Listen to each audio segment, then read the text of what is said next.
Hey Raghunath, tell everyone about our Patreon community. Sure, Kastuba. The Wisdom of the Sages Patreon community is an incredible online yoga resource. If you like the type of yoga, wisdom, and culture we share on the show, then our Patreon community is a great next step. This is a listener-supported podcast, and any level of sponsorship will unlock a wide range of live and archived classes, talks, and even workshops.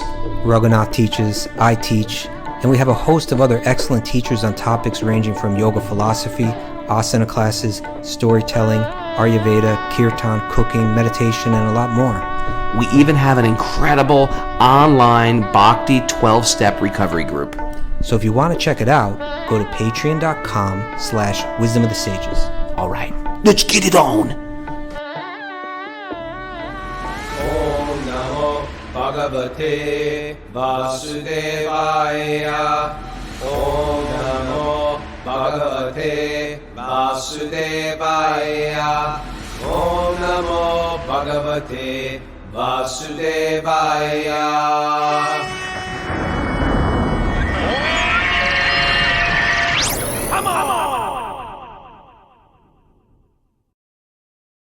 Live from the Govardhan Eco Village in Maharashtra, India. This is Wisdom of the Sages, a daily yoga podcast with your host, Raghunath, and co-host and senior educator at the Bhakti Center in New York, Kastuba Das. Welcome to the show, everybody. Good morning. I heard they're going through a snowstorm, Kastuba, on the East Coast. I heard it's coming. It's in it. They're in it. They're deep in it. Welcome to India, everybody. Everything's going good. We're sitting here live on Q&A day. It's Sunday. It's the day that the people write in. They write their questions. We try our best to answer them. We're here live with some mysterious others from another part of the world. Where are you guys from? Alachua. Alachua. Well, that's not mysterious. That's about as typical as it gets. Yeah, it can't get more typical. I thought you were going to say Singapore. Okay, Alachua. I'm from Alachua. I love meeting people like locals from 9,000 miles away. It's always fun. How are you today? Good. You went to the doctor, got your numbers checked, got your blood checked, you're healthy. Bhakti went to hospital. It's great, isn't it? Did you get lunch there? Yeah. They serve a good lunch. I want to go to the hospital just for the lunch. You can. I know. And Tara checked out okay? Tara did very well. Tara's healthy? Okay, I'm next. Do my birthday checkup every year. And you do it on your birthday. Do it on my birthday. Start my year out with dread. All right, so we have some cues today. You guys have any cues? Others? Not the top of your head? Okay. Raise your hand if you do get one, because we'd like to bring in the others there. Tara, you have any questions? No, Tara's. He knows too much. Mary, you have some announcements, miss. I call her Nitty McWeaver. That's her new name, Nitty McWeaver. All right. We have Bhakti Recovery Group meetings at 9:30 a.m. Eastern Time and 7 p.m. And today, Anu Lawrence is offering his postural yoga for our Patreon members at 10 a.m. Eastern Time. All righty. Ready? I'm ready. Part of me just wants to bring on one of the others just to hear their story. As you like. Want to come on down? Either one of you come on over here. He puts people on the spot. I put him on the spot. That's what I do. Come on down. Watch out for the wires. She wasn't ready for this. This is one of those when you... Are going to come by the side? Yeah. In the middle. I just hop over that. We got you. Just... Hare Krishna. So what is your name? Prema Tarangini. Right in the... Okay, my name is Prema Tarangini. And what's your story? You and your husband are here from Alachua. What are you doing here? We're just visiting Govardhan Eco Village for the very first time. Mm. And we've been in India for the last month or so. We were at Govardhan for the Govardhan retreat. Oh, nice. Yeah, with Burijan Prabhu and Sachinandan Swami. And Are you visiting my parents. Are you Indian? I am Indian. Where are you from? I grew up in Mumbai mostly. You grew up in Mumbai. You came to America and got into Bhakti, or your parents were always into Bhakti? How'd that work? I came to America and got into Bhakti. Wow. Yeah, in Washington, D.C. Wow. Yeah. What were you doing in Washington, D.C.? Well, I got married. My husband was already living in DC. Gotcha. And as a teenager, I always had the question about what's the purpose of life. And everybody said, oh, that's really a deep question. You shouldn't really be asking these questions.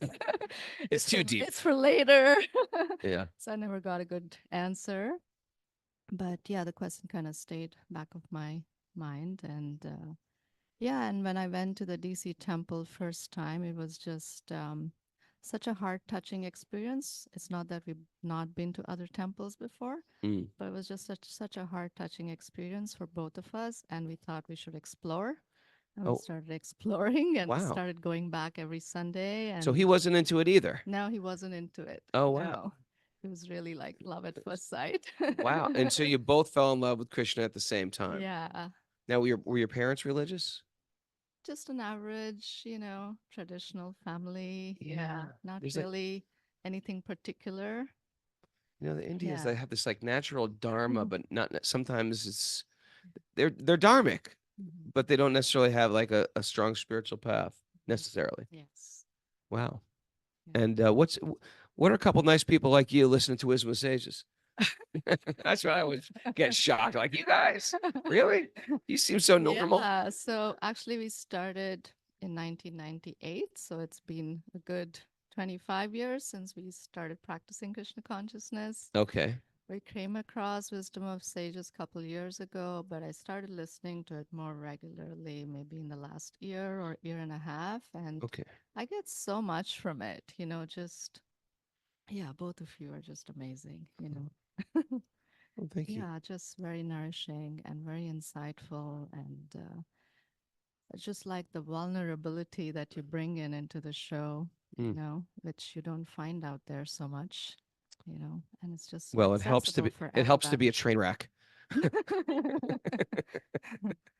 It's easy to be vulnerable when you're always derailed.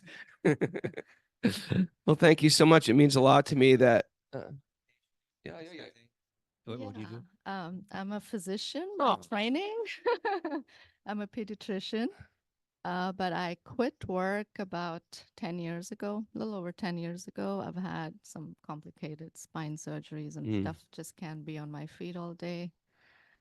So yeah, I like to study and teach. That's my main service. Wow. Yeah, I teach Bhakti Shastri and Ah. I like to do Bhagavatam classes and stuff. So Bhagavatam is really like my life.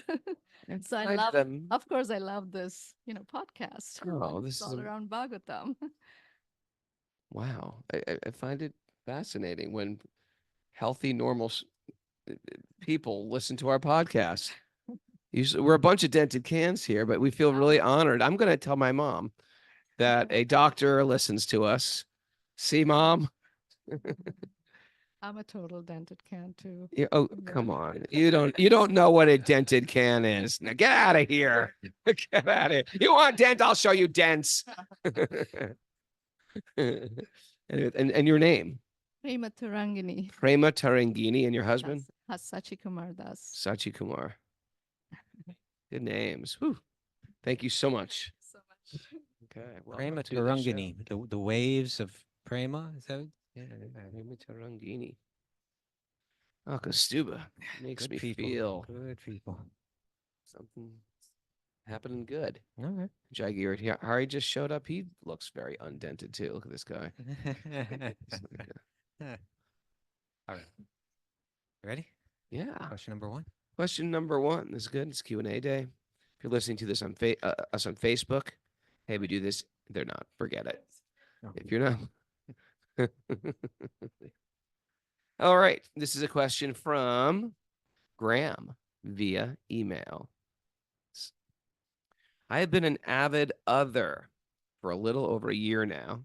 Can't thank you enough for the beautiful gift that wisdom of the sages.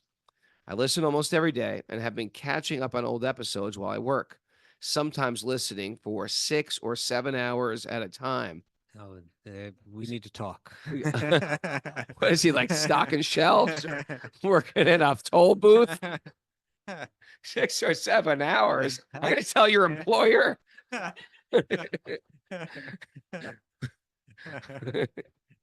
Oh, that's great. That's great. Okay, that's very good. My life over the past 10 years has been an up and down of spiritual seeking and struggling to cope with the world I was born into. Yep. I am so fortunate to have the friends and family that I do, but it has been hard to find a spiritual community that truly resonates with who I am becoming. Your podcast has laid the groundwork for a spiritual path I can finally root into. I found your show through my interests in Native American studies Yeah. and seeking connection between Native American spirituality and Hindu spirituality.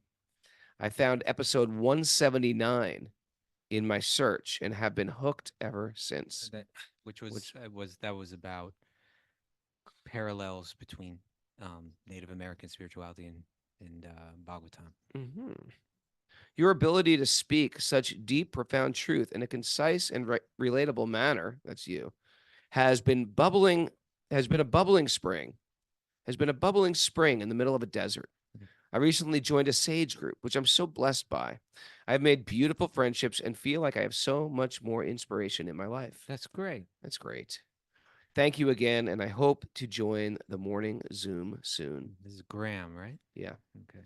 So my question is about the difference between Shaivism, the worship of Shiva, and Vaishnavism. Shaivism, like shaving the faces. How do you say it? Shaivism. Shaivism? Yeah, Shaivism. Shaivism. Yeah, I did say that wrong, didn't I? Shaivism. And Vaishnavism, the worship of Vishnu. I understand that they praise either Shiva or Vishnu, but I'm curious if there's a contradictory literature that propounds that Shiva is the supreme lord as opposed to Vishnu, or if there's some kind of interpretation that either side makes to put their chosen deity forth as supreme. Does either deity acknowledge the other? Do they encounter one another? I know I could Google a lot of this, but I'm curious to hear from the Bhakti perspective. Thank you again for your beautiful work. They don't even acknowledge each other anymore. They don't even. I'm not talking to Vishnu. Well, I'm not talking to you. Oh, they acknowledge. There's pastimes of them together. We're just reading. Oh, I'm just reading this pastime of Nara Narayan. I'm going to share that on the show. No, yeah, go for it. Okay. All right. What do you got for this? Oh, you want You. want to do that another time? Yeah, I'm not going to share it now. Okay.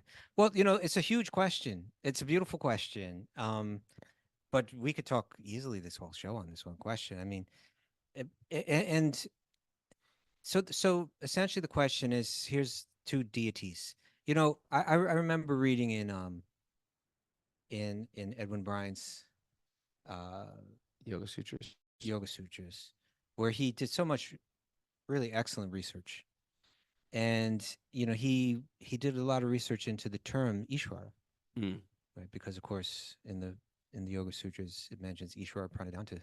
This is a valid practice of yoga to surrender yourself unto Ishvara, The supreme controller. Yeah, literally, yeah, the supreme controller, and he did research into all kinds of ancient texts, and because when you pick up a book by a modern yoga teacher, a lot of times, and they get into Ashtanga yoga and explaining it, and a lot of times they'll just explain it however they want to explain it. They haven't done that kind of research. Right. They may not be in touch with the tradition.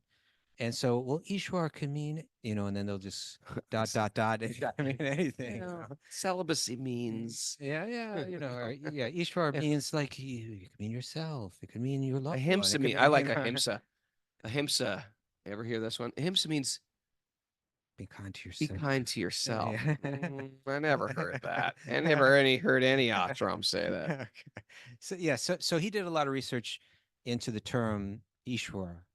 And what he found was really there are two deities that are called Ishwar, and that would be Shiva and Vishnu, or of course Krishna. All the Vishnu incarnations, or as we see them, all the Vishnu Krishna incarnations are called Ishwara.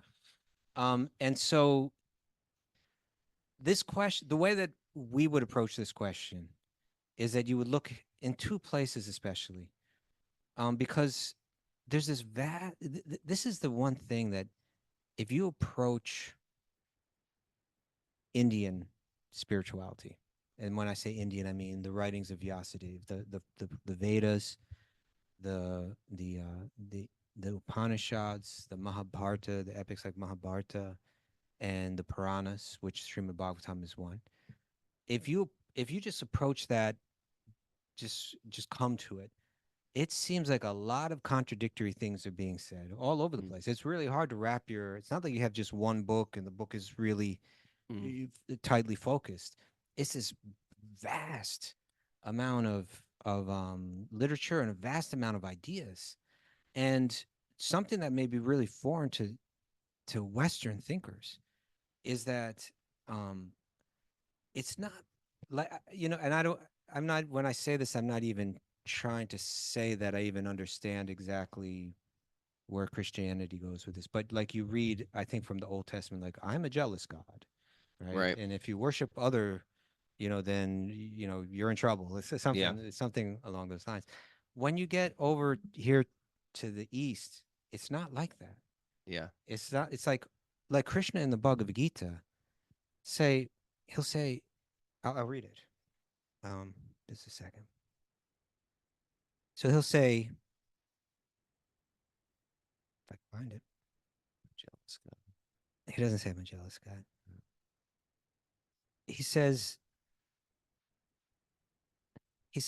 Bert, let's take one step back.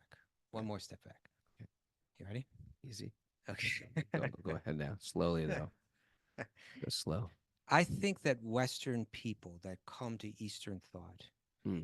a large part of why they do it is because of a certain disappointment or frustration with, Or trauma. okay, it could be trauma, but Right. but particularly what I'm speaking about is the presentation that they received of quote unquote Western religion, which is really Middle Eastern religion, is that we're right and everybody else is wrong. And there's some wisdom within them. There's some truth within them that just does not resonate with.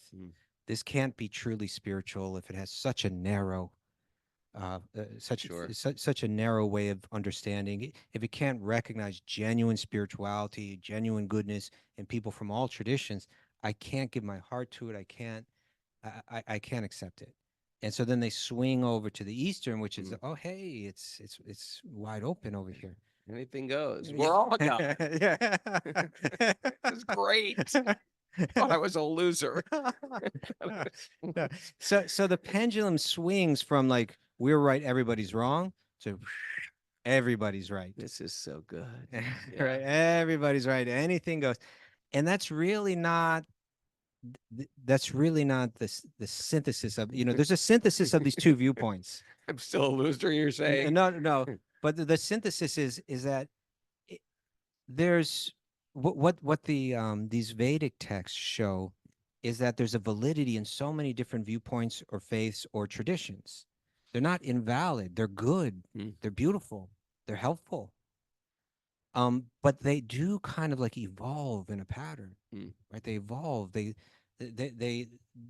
climb a ladder up to complete transcendence. And so when you look at all of that vast Indian literature, all the Vedic literature, there's so many different presentations. There was a question that Graham asked. He said, "Is there how did he phrase it? Like a contradictory literature out there? How did he say it? Opposed, to that's saying that Opposed. Let's see. He said, "Is there some kind of interpretation? Oh yeah, contradictory literature." I'm curious, is there a contradictory literature that propounds that Shiva is the Supreme Lord as opposed to Vishnu? Yes, there is. Yeah. And it's written by the same author. Yeah, it's written by, like, if you read the Shiva Purana, you will walk away with the impression that Shiva is the Supreme because it's just glorifying him, like crazy. At the same time, in the Shiva Purana, it's blended in with a lot of Advaita Vedanta ideas. So it's like kind of like bhakti blended with ideas of Advaita Vedanta. So it's kind of like Shiva is great. Give your heart to Shiva. Give your soul to Shiva. And at the same time, you are Shiva. Or we are all Shiva. It's Bhagavatam is a little different. Now, we would say that these are literatures that are evolving up to the presentation of Bhagavatam. Now a Shaivite might say, no, they're evolving up to the level of Yeah, Shaivism. a good point But there. well, we would have. What do we say? What do we say then?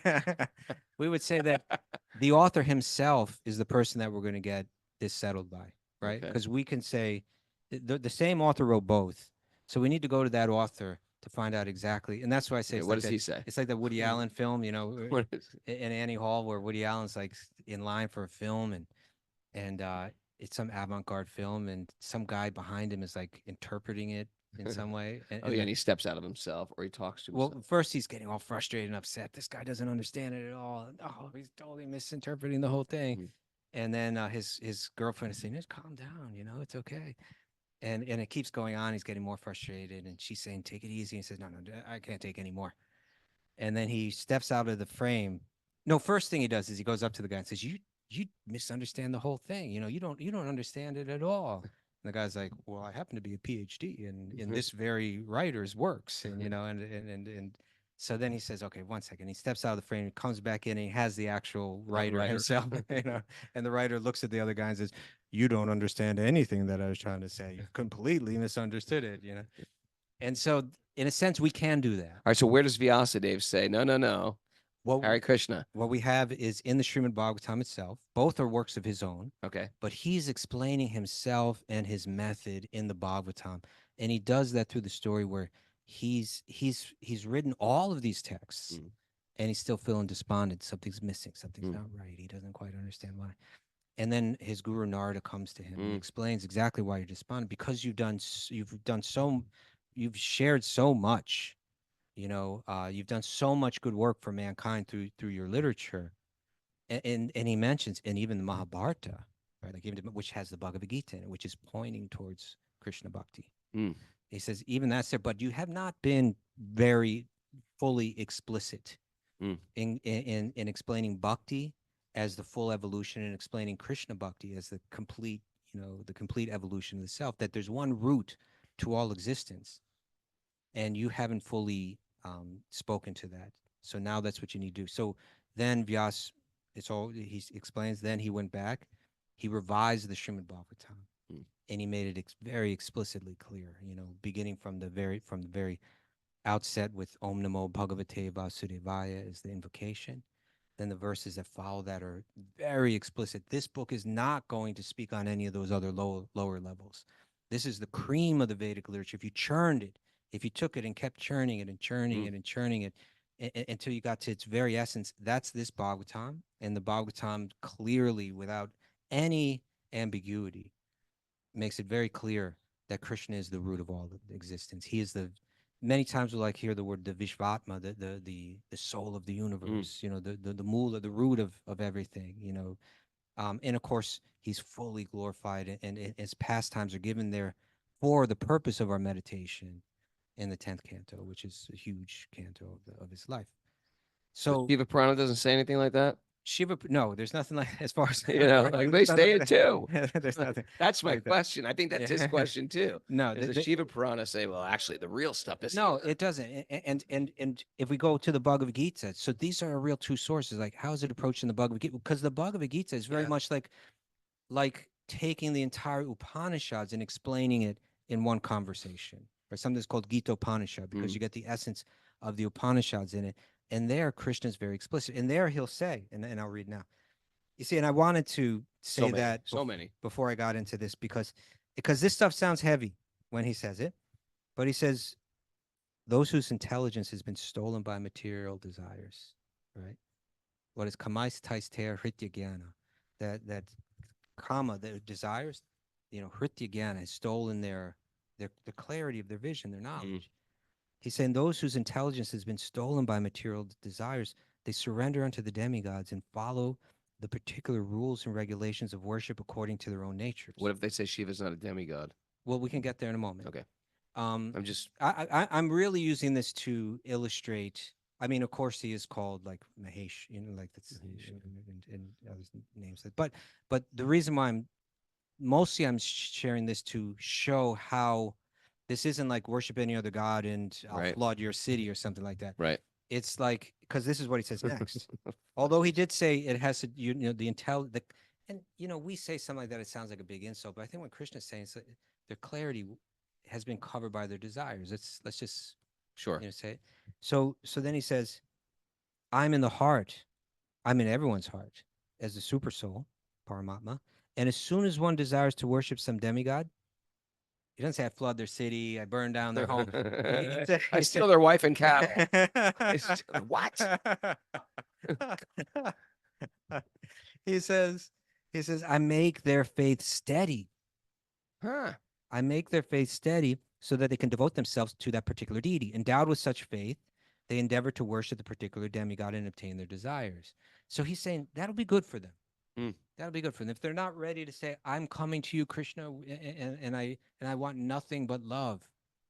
If they want something of this world, then he's saying better that they worship Shiva for that than that they just go about it without recognizing Okay. his position. So Can it's I broad. ask a side question, Squirrel? Yes. What about if you meet a Jehovah Witness on the street, or they knock on your door, a Mormon or a Christian? Where is this? Do you ever just like get into it with them, or do you just like, they've made their determination to invest their faith in their particular deity, so be it? Do you get in with it? Do you get into it, or do you just let them be in peace? Well, I don't have a problem conversing and sharing, but I'm definitely not gonna invest my energy in trying to swing them if they're opposed to it. Okay. Like I'm happy to Okay. share what I'm into or hear what they're into, Mm. but I'm not gonna sit there and wrestle with them to try to see who's gonna win. I get You? that. What about you? No, You I just wrestle. let 'em- I don't. No, I don't wrestle. Okay. I don't wrestle. I say I love Jesus. Yeah. And then I ask the question, do you believe God is the most attractive being? And they'll be like, oh yes, of course. Oh, you Then tricked you them. worship Krishna. Because that's what Krishna means. Do you believe that God is the most attractive being in the whole world? I start off by saying I am Christian. I am. If Christ was here now, he'd like me. And why don't you follow what he says? in I the Bible? do. Okay. I do. I wear robes just like him. Don't think I that wear through your roses. works. Okay. So that was one point. That is very broad, that Krishna is saying that he would inspire Vyas to write a book like the Shiva Purana and encourage people to recognize Shiva as supreme Mhm. because it's a valuable step forward. But then you keep going forward until he reveals to you fully that, okay, now you're ready to go still further. Let me explain to you Mhm. what's still further. And the Bhagavatam is explicit. You don't hear that the Shiva Purana is the cream of the Vedic literature. You hear that the Bhagavatam it's when it's been churned all the way until you get right to the very thick, creamy essence of it all. And that's where we hear that Krishna is that root of all existence. But you mentioned, but what if someone says that Shiva's not like an ordinary demigod? Yeah. But And we agree. And it's said that to understand Shivaness, what Shiva is, that the Sanskrit word is tattva, Shiva tattva. To understand what is Shiva, it's a very subtle and difficult thing to understand. they use that beautiful analogy. What milk is to yogurt, Vishnu is to Shiva. Milk and yogurt are the same thing, and they're completely not the same thing at the same time. One cools the body, one heats the body. One's like sort of solid, one's pure liquid, but it's the same thing also. I have the verse from the Brahma Samhita. Mm-hmm. It says, just as milk is transformed into curd Now I'm thinking like Brahma. by the action of acids, but yet the effect of curd is neither the same nor different from its cause, namely the milk. So I adore the primeval Lord Govinda, of whom the state of Shambhu, which refers to Shiva, is the transformation of the performance, is a transformation of Krishna for the performance of the work of destruction. Because Shiva destroys through the cycles, he's the destroyer.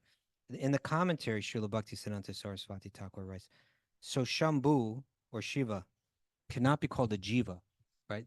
Most of those demigods, we would say they're like us. They die. Yeah, they die. They take on a role as a demigod. Then they're out of that role. Eventually, maybe a very long time, but they're essentially like us. Mm. You can't. So he says. So Shambhu or Shiva cannot be called a jiva. He is the lord of the jiva, but yet partakes of the nature of a separated portion Mm. of Govinda. So he's like Krishna transformed, right? Krishna with a touch, just like you put a little Lemon. lemon into What do you put in? to the Lemon. milk to get curd. Yeah, a little acid in there, Mm. and then the same milk takes on a different shape. Mm. So it mentions three things. It's a little subtle in the commentary, three things, but you could say essentially it's a touch of the material energy that Krishna transforms into Shiva. And Shiva within our tradition isn't looked at as a competitor. We say Vaishnavanam Yata Shambhu. We see him as a transformation of Krishna, but also as a great devotee of Krishna. And and Bhagavatam is full of glorification of Lord Shiva. And Lord Shiva is personally protecting you. So we hear from the Personally Palmer. protecting. I told the story yesterday of Lord Shiva wanting to go see Krishna in because we did our program over in Nandagram. Yeah. Shiva came to the house of Krishna. Now imagine Yeah. someone's knocking on your door and you open the door and a man's got like a snake around his neck. And he's got his head in wild dreads. He's got water somehow magically dripping from his head. Necklace of skulls. He goes to the crematorium where they burn the bodies and smear the ashes of the bodies on his body. Ever tell you, I was on Prikram once in Vrindavan. There's a squirrel within a squirrel. It's like by the Yamuna River. And I'm just sort of like talking to somebody. And there is this Naga Baba right behind me, the Shiva worshiper. He's stark naked, wearing a chain around his belt and a cope in like a G-string. And he's covered in white ashes. And he had very dark skin and white ashes. And I turned around and went, I screamed right in his face. They're intimidating. Well, just scary white They also face. carry a They're trident. carrying like a trident, ready for war. And so I went there, and so anyway, so imagine that opening the door. So Mother Yashoda opened the door, and Krishna's mother. and Krishna's smiling. He's smiling. No, at so Shiva, like my that. devotee. And then, but Mother Yashoda was like, "No, get away from here! Get away from here! You're going to scare my child and pollute my child." Closed the door right on Shiva, and when Shiva left, the baby started crying and crying and crying, and all the household attendees tried to cheer him up. Come on, Krishna! Come on, look at the toy! Look at the toy! Tried to make Krishna laugh again, but he just continued to cry. And then all the ladies of the household said, "Maybe it was that sadhu who came. Maybe little Krishna wants to see that sadhu." So what they did was go on after that sadhu. So they chased Shiva down, brought him back. Please come back. Please come back. The lady of the house wants to see you. And when they opened that door, he said, our child won't stop crying. Our child won't stop. And as soon as baby Krishna saw Shiva's face, he started giggling, laughing, smiling. And then Mother Yashoda said, "Oh, Shiva, will you please stay here? Please don't go anywhere. Please just reside here." And he said, under two conditions. Whenever you bathe this baby boy, you give me some of that water. Yeah, that's the Charnamrita baby. He said, whenever you feed that little baby, whatever he doesn't eat, you just give to me. Oh. Yeah, you eat that Krishna Prasad. So this is the deal with What about little Baal Shiva? little Baal Shiva. I got to read up some Sweet pastimes. baby Shiva. Sweet baby Shiva. I got to read those pastimes. Catch up on that. Do they have them? I don't know. I've seen pictures of Baal seen Shiva pictures, and but that Baal doesn't Ganesh, mean but anything. it could just be like a modern rendition, but Could be. maybe Anyone know about Balram. Shiva? I've seen pictures of Balram. Oh, there's stories of Balram. Balaram. Balram. Oh, a little. Yeah, Little Ram. Ram. We know that he had a childhood. Yeah. Shiva. Okay, that was my story. Okay. Let's wrap up your story. I think we covered it as best we could in the in a relatively short amount of time. We don't know. What? No, I'm just saying we don't know. We can't know everything. We know. We do know. We just had to go to these texts, read them. It's not so hard. No, I just like know. Krishna. I love Krishna. That's why I'm here. I'm not. It's probably fun to be a Shaivite too. Yeah, but we know. but we know. Okay, thank you. I don't know. You know what I mean? I know Krishna. Do you know Krishna? I know. If you knew Krishna, then you would know. Oh yeah. I don't know. Hmm. Okay. Got a point there. Thank you. I like Krishna. I'm attracted to Krishna. I want my God to be adorable, like a little adorable. That's I don't why you want would a like bald shave. fear-based. I don't want maybe. I don't want a fear-based relationship with God. I had that as a child, and I want to go back there. I want sweet baby Krishna as my Lord. Yeah. Mm. I think he wants you. Good. Okay. What's next on our agenda? Oh, we have a question from Basma. Basma. We know Basma, don't we? Yeah. Who you? We know Basma. I know Basma. I think you're thinking Bashak. Bashak. We know Bashak. Yeah. Hare Krishna, dear Raghunath, Kostuba, and Mara. I wonder if that means dear Raghunath and you too. That's how it reads, doesn't it? Dear Raghunath. Hare Krishna, and- dear Raghunath. And those other guys, Kostuba and Mara. I love your podcast and benefiting and learning a lot, as well as enjoying listening to it. Great. Thank you for your great work and efforts. My question is about praying for others. Should we pray for others when they haven't asked us to do so? Mhm. So that's like some. Is that like invasive? Invading your privacy? Violating someone. Yeah. Like I had your chart done and then I did a puja for you. I hope you're okay with that, but I had your chart done and it didn't look good for you. So I have all these pujas done for you. You should be feeling it in about a week. Yeah, it's a little invasive, but let's see. My question is about praying for others. Should we pray for others when they didn't ask, when they haven't asked us to do so? Say someone or the world is in distress. Is it recommended that we pray for them? Or is that us trying to exert our will, control, agenda, perhaps, over the situation and not trusting Krishna's plan? Is it best to just leave the whole thing to Krishna and trust that he is in control and knows better than us what's best for the situation and what's needed? I like this question because the way she described both, I flip-flopped. I was like, yeah, we should definitely pray. No, we should definitely not pray. Where did you end up? And focus instead our lives on improving ourselves and only pray for those who ask us. Thank you very much. This is much needed advice or much needed. Can you give me some advice on this one? I'm always praying for my kids. Should I just be like, kids, you're on your own. You're not mine. I don't own you. God loves you. Good luck out there. What do you do? I pray for my kids. Do I pray for the world? Do I pray for Ukraine? Pray for the Russians? Do I pray for the innocent? Curse the leaders? What do I do? Well, I look at the Bhagavatam and I see it's kind of like a big collection of prayers. Yeah. Right? All there's stories, but the stories always kind of open up into the prayer, and that's where we're meant to imbibe the mood of prayer that's most beneficial. And so you see all kind of prayers there, but what you don't see is people praying for material things of this world, and what you don't see is people praying for freedom from to escape this world and to find some kind of peace or something like that. You do see people praying for others.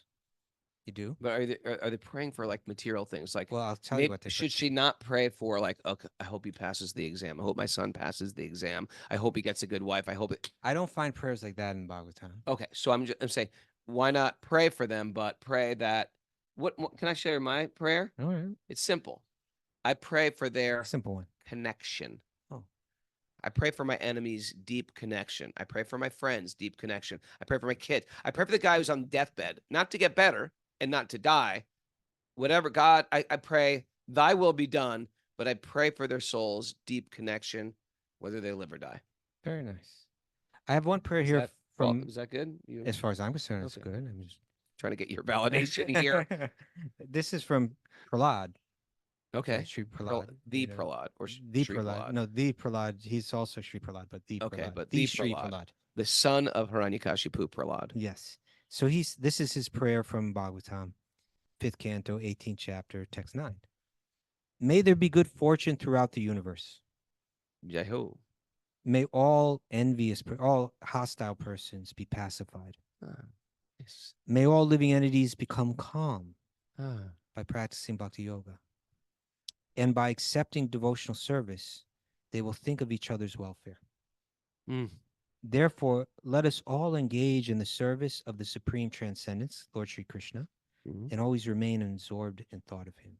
So that's a prayer for others, but it's not a prayer. Well, I hope he passes Right. the Hope he exam passes or the something like that. SATs. Yeah, it's like it's kind of like it's similar to what you're saying. May we be connected. May we be uplifted. May we all begin to may the true nature within us, the true spiritual nature, the true spiritual energy that is Krishna's energy, Mm. may rise in us, may rise in me, may rise in everyone else. What do you think about like a college team praying for their football team to win? Where does that fall? Definitely well outside the borders of the Srimad Bhagavatam. It's got some place in the Vedic pantheon of I remember we were talking about Stambadas Yeah. some shows ago. the knee lions. Or he was just saying something like, "I'm sorry, but I just can't see Saint Peter and John the Baptist Out in the stands stadium going. shouting blitz."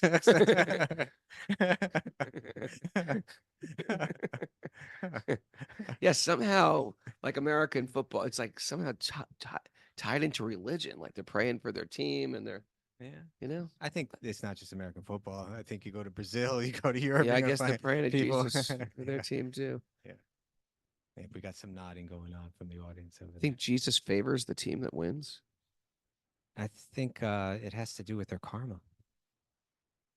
Not, you're saying karma's more powerful than God. That's not our No, philosophy. I'm saying that God has relegated those kind of prayers within the realm of karma, or those Can kind of God results. step in and make a team win? Absolutely, Okay, just checking. at any moment. Any moment. So then pray to God.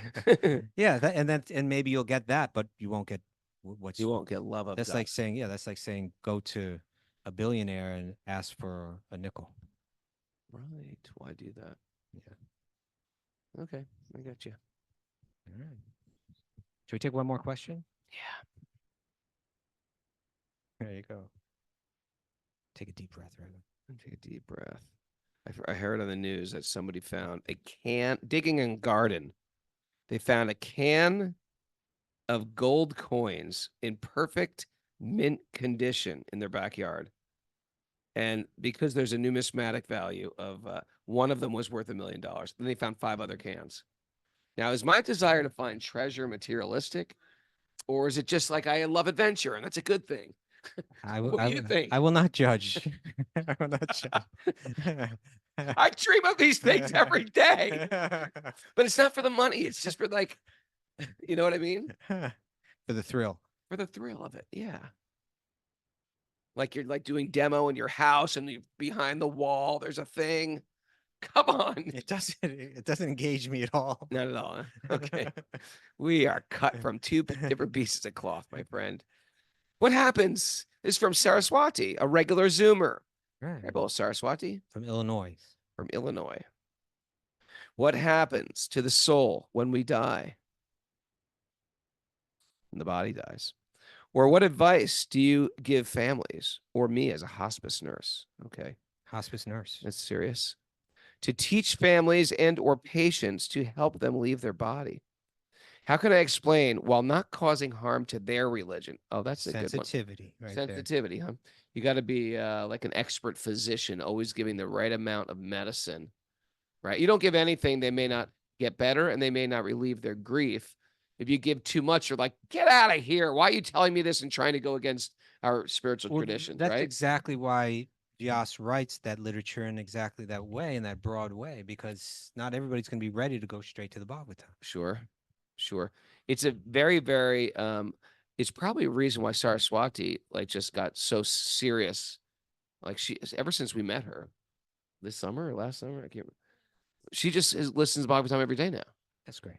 And I think when you're dealing, these people that deal with death and tragedy and trauma on a regular basis, it's like they have a little you know, one up on the rest of the world, like me, who's living an illusion. Like, it's beautiful. Look at the beautiful flowers. I was seeing that in the hospital yesterday. Right? You do this checkup and you Oh, spend the yeah. whole day in the hospital bouncing Oh from my this department God. to that department. You see A hospital is see some just stuff. like it's a home of broken dreams.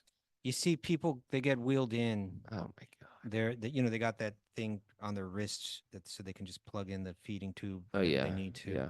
You see, they got their robe on, this kind No, of they're thing, horrible. and they're going through it. They're going through it. You know, and Screaming the- sometimes. The energy has been kind of sucked. You know, that the energy to enjoy the world, Yeah, it's like that lust for life, whatever. or the children's ward.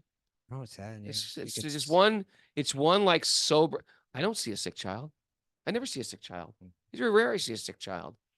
You know, but if you're working in that, so you're seeing sick people all day. And when you sick see the children all sick the day. child, you see the parents. The parents are in grief. Whew, Oh my God. it's hard. I don't want to get checked up now. Can we just get me in there and out of Just there? a second ago, you said they have a one-up. They do have a one up, but you're like constant. Yeah, but you got to be able to deal with it and not let it break you. Yeah.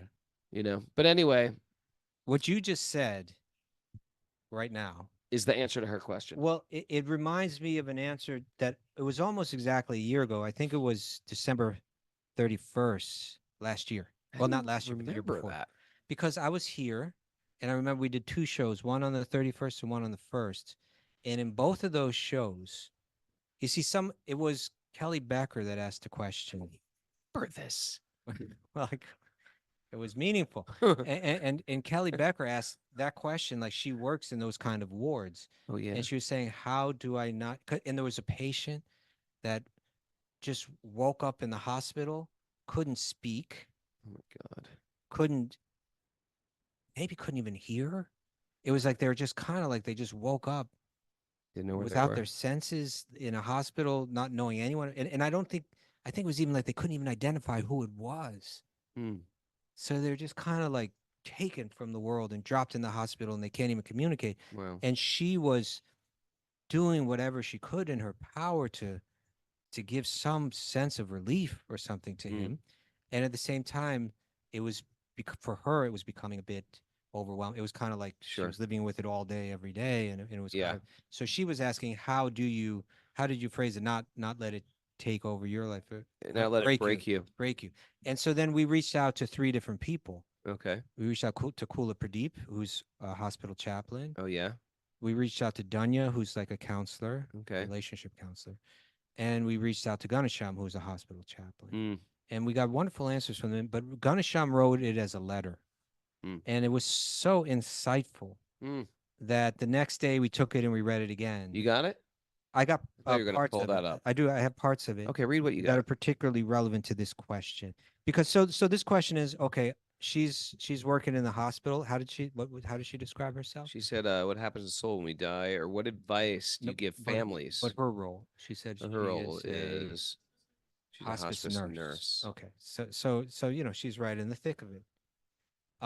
So this is what he said about, because she opened it up saying, what happens when the soul dies? I think she's saying, like, what do we tell them, right? Do we tell them, hey, you're going to live forever, Right? or you're, or what advice do we give families to teach families or patients to help them leave their body? How can I explain while not causing harm to their religion? And so he gave this advice about how to really try to help someone in that state. And so this is what he says. He says, rather than, and this, I think this even goes back to the previous question a bit too, about prayer. He says, rather than a general set prayer for people who are suffering, like we could just sit down with every person and say the same prayer. Our Father. Let's open up the book and say this read a prayer. prayer. Yeah. He says, but rather than a general set prayer for people who are suffering, if we can pray from what we've learned, and he's going to drop just like a thing that I think just relates to, and that's why we did do the next show, because it relates to all types of relationships and all kinds of circumstances. It hit me. If we can pray from what we've learned to be the essence of their need, The essence of their need. What is it that they really need? What is it that they're missing? And because they're missing it, they're suffering. if we can pray from what we've learned to be the essence of their need with all the personal details of what they're going through, who they are, then by this they're most often deeply touched by these kind of prayers. It requires we listen to them while asking the questions to ourselves internally. And these are the three questions one has to ask internally. I'm listening. Okay. But this is what I'm looking for when I'm listening. Okay. Right. Or what I'm listening for. What is the essence of their need right now? Mm. What is happening behind their words? Mm. Right. Because they may not even be able to fully express what they're going through or what they need. But what is happening behind their words? Mm. And what is most important to them right now? So what is the essence of their need right now? What is happening behind their words? What is most important to them right now? Once we've identified the heart of their suffering and the heart of their need, we can sincerely pray using this understanding in our prayer. Right? Wow. Okay, I'm sitting here, I'm holding the hand of someone, and for them, what they're really experiencing is a deep sense of loneliness or a deep, whatever it is. So he goes on. People are often stunned that they've been understood so deeply, and they can feel a healing gratitude to be seen and heard so well. So just to be understood is healing. It's sure. Right. To be seen and heard so well. A major part of the suffering is the feeling of loneliness and isolation that accompanies the physical challenges. But if our words and our prayers, so like on a superficial level, you can say, oh my God, this person has a broken leg and they have these tubes in them, and God, may they be relieved from this, Right. as soon as possible. And we're really not getting to the essence of their need. Right.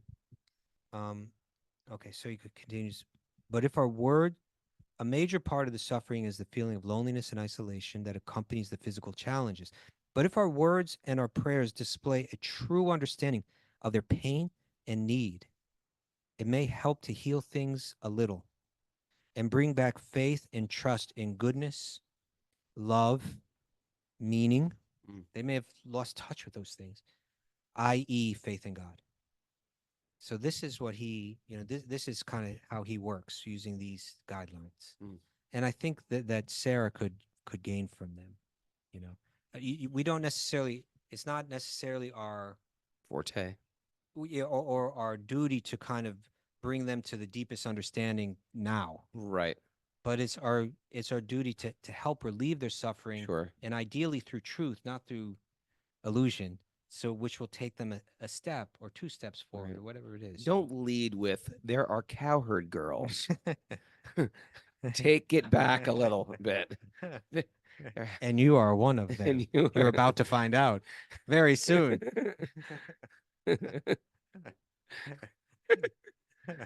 All right. Anyway, Saraswati, you're in the right place. Hearing the Bhagavatam, hearing the Bhagavad Gita on a regular basis will also assist you in doing what you're doing. No doubt. And also just sharing this with people. You sort of get better at doing it by doing it. Isn't that true? I think so. When I showed up on Christmas Eve wearing orange robes at my Italian Catholic family's house and just telling my mom she's not my mom, that didn't work well. I didn't go over well. I learned from that not to use that approach any longer. So we learn sometimes by trial and error. Okay, that doesn't work. Going strong. Let's try delicate. Then I go the other way. Sometimes I don't say anything, and that's not good either. So you got to give a little, and the real magic happens when they ask you, well, what do you believe? That's what I find. When it shifts. Yeah. And then you say, well, this is how we teach it, that what you believe is true, but there's more. I can tell you mysterious, mystical things. No. Like what? You can just like you never die. Nothing dies. Stuff like that. Then you get that little spray bottle of Ganges water. Excuse me. What was that? What was that? Nothing. Don't even ask. Don't worry. Slip a little Tulsi leaf. Open it up. Close your eyes and open your mouth. What? Tulsi leaf in the mouth. While we're talking about this, maybe I can share two people passed away What? recently. Who? One was Prana Prabhu. And did you know Prana? I didn't know him. You probably know of him going way back to when we used to study at the VIH and everything. He Oh, was really? from Australia, Prana. right? Or New Zealand. He was from New Zealand. Okay. Just like a super intelligent devotee and educator, but a very mild-mannered, gentle, brahminical soul. And throughout the course of his devotional life, he did so much for education. He developed all kinds of, curriculum and helped develop schools and, selflessly serving for so many years. Was he old? How did he die? He was probably just our age, maybe He's slightly our older. age? Yeah, yeah. Oh. He died of cancer, I No, think. it's In Vrindavan. Vrindavan. Yeah, Okay. the Bhaktivedanta Hospice in Vrindavan. Okay. So great. So that was just yesterday. It was just Okay, yesterday. we're going to give a Hare Krishna right now. Ready? Hare Krishna, Hare Krishna, Krishna Krishna, Hare Hare, Hare Rama, Rama Rama, Hare Hare. And another person passed away just a couple days back is my Aunt Marie. Your Aunt Marie. My Aunt Marie. And What was her age? she was much older. She's much She older. was probably late 80s, mid to late 80s. Okay. And Good long life. good long life. She was the cool aunt. Cool. Yeah. Okay, good. And very talented artist. But her daughter, Dana Marie, She listens to the show. listens to the show. She used to be a regular Zoomer. That's right. And she was caring for her right up to the end, Dana, Wow. Dana Marie. So, it was months of intensive care. And now her What's her mother name was again? passed away. Marie. Marie. Okay, let's give a Hare Krishna to Marie. Hare Krishna, Hare Krishna, Krishna Krishna, Hare Hare, Hare Rama, Rama Rama, Hare Hare. Praying for your connection, and thank you for being the cool aunt. Thank you. I think I'm the cool uncle. Yeah? Yeah. All right. Yeah, I do. Do the kids think that, though? And I think the kids think that. I think the kids think that much That's more why than they're my hardcore brothers fans. and sisters do. Yeah, they're lawyers, doctors. your Not the punk rock band. It's my loser uncle, but he's cool. He's got a tattoo. All right, ready? Oh, Krishna. Thanks for joining us, everybody. And we are back again tomorrow on Monday. Same bat time. 6 a.m. Thanks, everybody out there on Zoom. Appreciate seeing those beautiful faces. I know there's a snowstorm coming. Buckle down. Worst come. You're in it. You're in it. When it snows, go skiing. That's what we say here at Wisdom of the Sages. I don't remember saying it. Look at all this. Now the message board comes alive. No? I mean, there's some stuff here. Bolo.